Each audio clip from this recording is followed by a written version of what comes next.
Welcome back to the channel, guys. Kerrod here in the studio once again at Joondalup Resort, and in this video I'm going to show you the one secret move that nearly all tour players make that helps them get that strong strike on that golf ball, helps them send the ball a long way. If you're struggling with your contact, there's a good chance you're not making this move, so stay tuned. This one can really help. Let's get into it.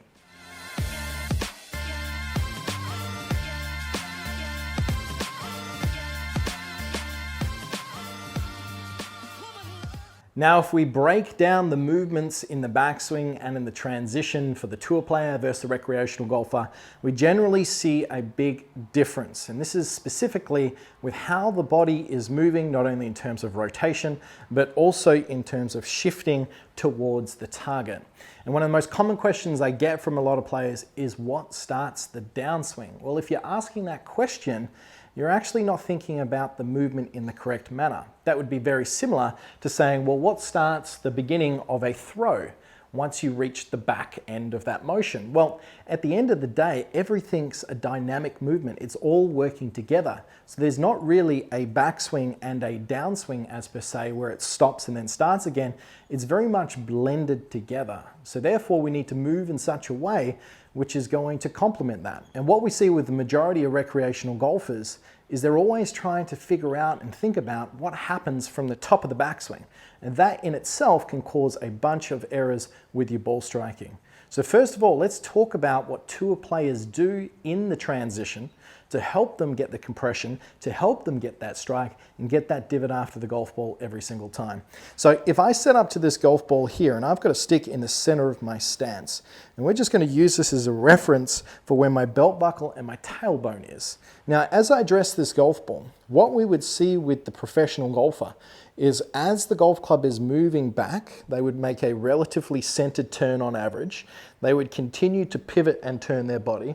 And by the time they get back to about lead arm parallel, well, this is the big difference we see with the professional versus the recreational golfer.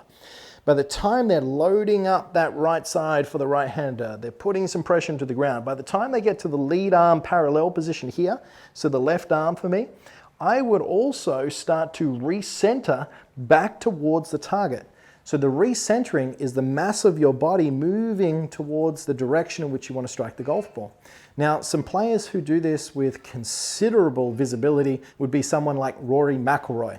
So from the address position, as they make this move to the top of their backswing, there would be a big recentering back towards the golf ball. You can see I'm putting a bucket load of pressure down into that lead side. My hips are moving forward, my torso is moving forward, my head's moving slightly forward.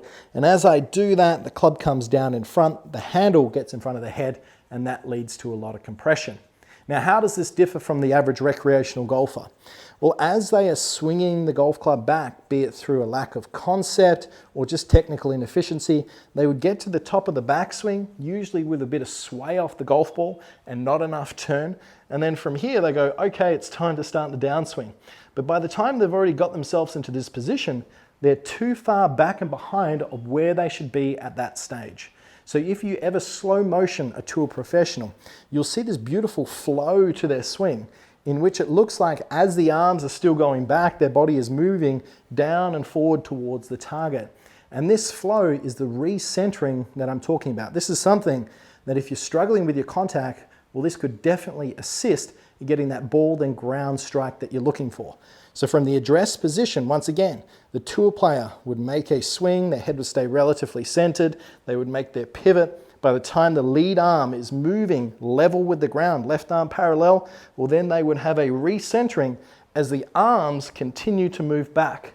This recentering would load up the lead side and position them in such a spot where the hands can come back in front and create some compression. If you're someone who struggles with your strike, there's a good chance that as this lead arm's moving back, you are still drifting away from the target as those arms are pulling all the way to the top of the swing.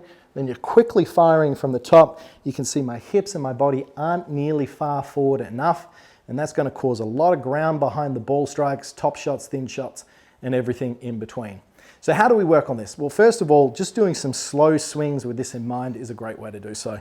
Set up with this stick in the center of your stance and just think about what your tailbone is doing. So from the behind angle, if I set up and I put my tailbone into this position where it's relatively on top of that stick, as I swing to the top and my lead arm is going to get to parallel, I want to shift my tailbone well onto my left foot. So I'm feeling like a huge increase of pressure onto that left side. And as my arms still go back, I'm pushing down onto that lead side. I'm feeling like I've got a lot of weight forward and then shifting towards the target. Now, your pressure is still shifting from your back foot to your front foot, but the majority of recreational golfers keep their weight on their back foot for far too long. What we see with the professional is there would be a spike of pressure into their trail foot before a big recentering back towards it. And when you do that at speed, it looks like this effortless flow where the club is whipping through the impact zone relative to what we see with most. Shift onto the right side, start down, big spin out, body stays back and behind. So once we've got the concept established, then just making these slow swings, get that club and that lead arm to lead arm parallel, feel that recentering back onto the left side and swing through from there. Really focus on brushing the ground further forward, then a little bit back, and just really feel that recentering as we get back into position. Now, after you've done that a couple of times, you can watch yourself in a mirror, really pay close attention to this stage here as your arm's going back, push down, then swing through. What you can do is you can go in, set up to the golf ball, and then recreate that feeling. So I'm swinging back, I'm very conscious of where my lead arm is. And as my lead arm is going past that point where it's level with the ground, I'm recentering, pushing my tailbone onto my lead side, and then swinging through. Now, if you're someone who does tend to drift off the golf ball, there is a very high likelihood you're not getting the compression, you're not getting that downward strike. So you'll probably feel that there's considerably more ground being struck as you do this. Once again, arms move back, recenter, push forward. And you're also going to feel a lot more weight on that front foot than you're probably used to. But there you have it. So if you're struggling with your strike and you video yourself and there's a good chance that you're not recentering, well, this is an exercise that I want you to practice. Jump in front of a mirror, really work on that movement from when the lead arm is parallel to shift more weight on the lead side, then follow through. It's one of these big keys that we see most tour professionals make that recreational golfers don't. So you can learn something from then, learn how to pivot and move your body correctly, and it can help your ball striking immensely. So I hope you've enjoyed today's video. Please go down below, click subscribe, click that little like button so you get notified of any upcoming videos just like this. But until next time, I'm Kerrod. Thanks for watching.